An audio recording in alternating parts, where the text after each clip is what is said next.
Hello everyone, good morning. This is Karen from Karen Saber Tarot. And today is going to be another short video discussing one of those often referred to as the scary cards. But the difference this time is when in previous videos I was talking about the devil, the tower, and the death card. They all belong to the major arcana card. This time, I will be discussing one of those scary cards that belong to the Minor Arcana card. And I am today going to show you and discuss about the Ten of Swords. So this is the Ten of Swords. Part of this short video will be what happens when this particular card shows up in a tarot reading. What does it mean? So it will still depend on the reading itself. It will still depend on the questions that's being asked. It will also still depend on the spread. So it will also depend on the context, how the cards relate to each other in the spread. But for this particular short video, this is just an isolated usual meaning, just to provide a perspective on what this means when this shows up on a reading, what it usually means. And hopefully I will be able to provide new insights and offer new insights regarding this card, because a lot of us, especially when you're just learning tarot or when you are not so familiar with tarot, and then this particular card shows up in a reading, you obviously feel a bit sad, and not just a bit sad, probably even really sad and scared, because the picture itself can be really scary, I have to admit. I mean, it's pretty much exaggerated in a way, because if you notice the card, you will notice that there's this man lying down with his face down to the earth, and he's stabbed by 10 swords. And it's not just any ordinary swords. It's really, like very big, and just really scary in that sense as well. So the purpose of this video is to offer a new perspective. Why is this card showing up when you have a reading? And if you're still new to tarot, what does this mean? So I will first have describe first the picture itself. So this particular card, as mentioned previously, is based on the Rider-Waite tarot deck.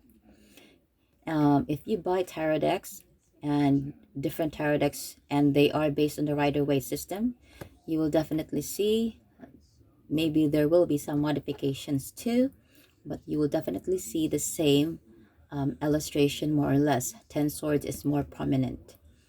And also the colors as well.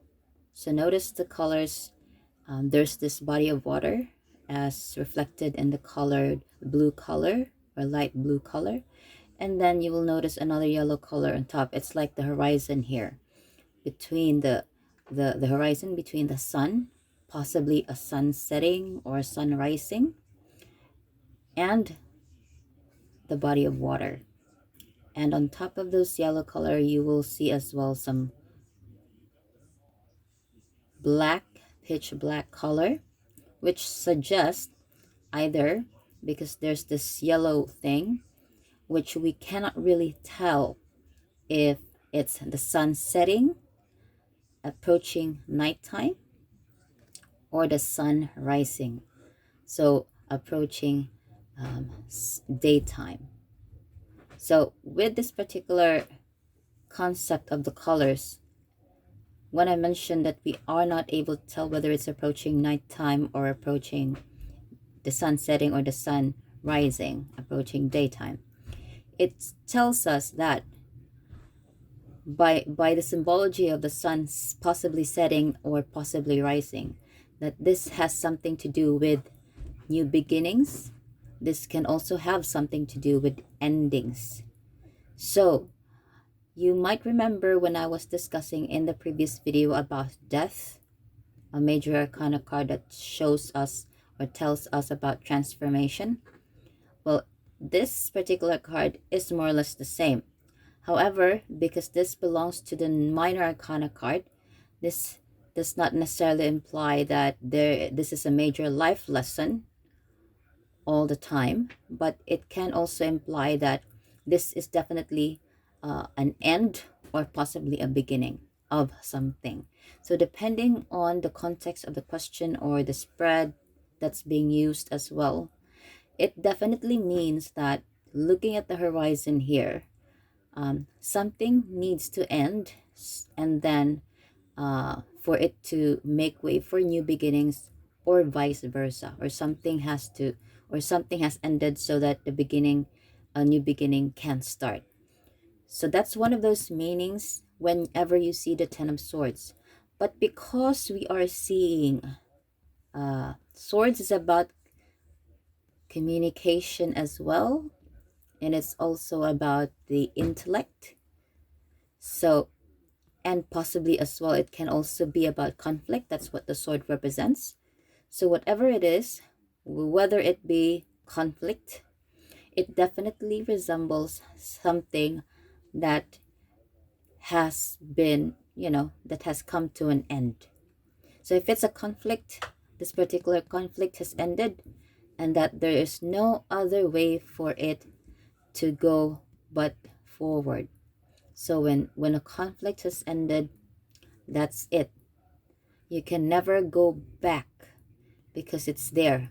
All the words have been said and done. You cannot take them back. This is what it could represent too if it shows up in your reading. At the same time, it could also represent, because the person here is so, like, the figure in this particular card resembles somebody who's so down, and he isn't able to get up because he's being pinned down by these 10 swords. So it can also mean a mentality, because sword is also about the intellect and the mind. So it can also be about your mentality or the mentality of the querent, or whoever it is that you're reading this and this card shows up. The person that you're reading for, or the querent itself, may be experiencing a form of victim mentality.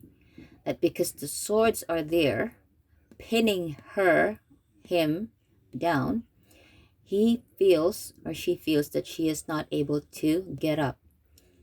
And she feels like, there's no way for her to get out of this victimhood. So another meaning when this card shows up in a reading could also be about the victim mentality that the person or the querent has. But the good thing about this card, as with the rest of the cards in the tarot, is that the tarot is not only a divination tool, it is not also a tool to fortune tell, but it's also a spiritual advisor. So when you say spiritual advisor, it's there to provide guidance, and it is also a reflection of your inner wisdom, should you seek them through tarot. And if this is the intention that you set for your reading and this comes up, your inner wisdom or your guidance is letting you know that though you may be experiencing some form of ending to make way for a new beginning, or though you may be experiencing some victim mentality,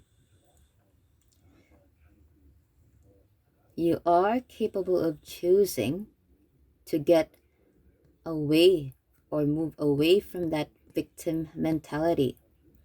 And you can also, if it's about endings, how tragic, no matter how tragic it may be, the thing to do or the thing to know is that you are capable of moving on and moving forward.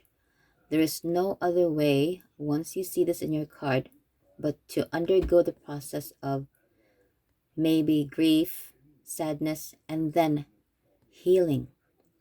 And if this conflict, hopefully after some few moments of peace and inner reflection, forgiveness and reconciliation, or if it's about victim mentality, your response is always going to be the most important thing. because there's no other way for you but to deal with the problem or deal with whatever the issue is. So yes, so depending on the questions, those are the three most common meanings every time this particular card shows up. And I hope that you find this video comfort. If you would like to know more, you can always hit the subscribe button. You will find it at the bottom corner of the video as well. And if you want more personal readings, you can just go to the About channel. You will find my email in there too. So hope this resonates with you today, and I hope that you enjoy and you have a good day.